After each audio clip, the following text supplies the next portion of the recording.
it's a great opportunity to talk about some of our philosophy, some of the driving forces behind our perspective on this really incredible technology.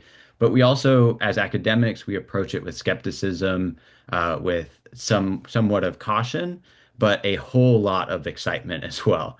So do want to start with our internal philosophy. And this is something that in our company we talk about every time we launch a new feature or upgrade our AI suite, is we talk about human agency as the cornerstone of our AI workflow. And we have this tagline. We say AI tools amplify and do not replace your expertise. And for the crowd here, I added another word that I think is going to be really important to our discussion today, which is wisdom. When we talk about AI assisted grading, we don't want to take away the nuances, the empathy that actually goes into grading. And when I reflect, Jamie mentioned he had a tenure at the University of Texas. I did as well. I was there for 5 years in the not too distant past. And I reflect on my time there. I wrote about 1,000 exam, quiz, homework questions. And as I was thinking about that recently, I realized not one of those was a higher order cognitive skill. And so when I think about what AI can offer, it is the ability to unlock new frontiers and things that have always been on our wish list. And from that respect, it's not like it is a tool that is going to replace the educator. It's going to unlock a new frontier of opportunity. And if it comes down to feeling like there are more of me in the classroom, it feels like it's solving a problem and not taking over from the autonomy that I have in my course. And so when we talk about AI, that's the centerpiece here.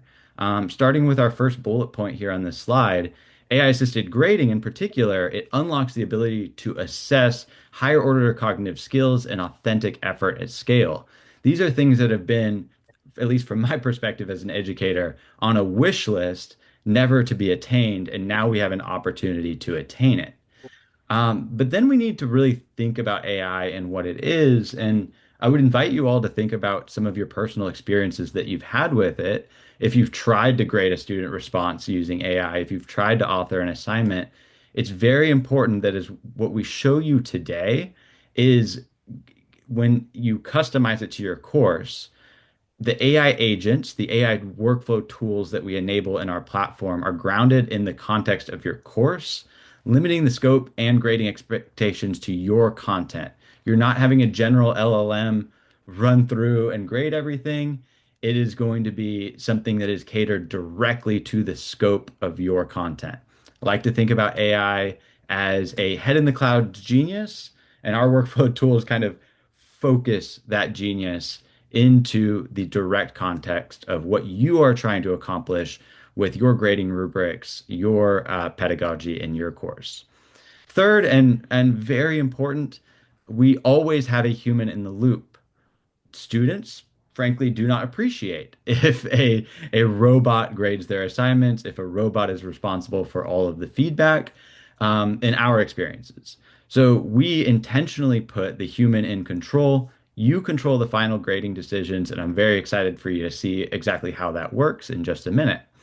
And lastly, this is a caveat that we find to be extremely important, but something that has to be said at the top here, and that is that our AI tools are compliant, they are secure, and I know that every time I talk to somebody about AI, they ask, "Are you going to train with my data? Are you going to share my data with third parties? Is my student their work is that secure and siloed to my course?"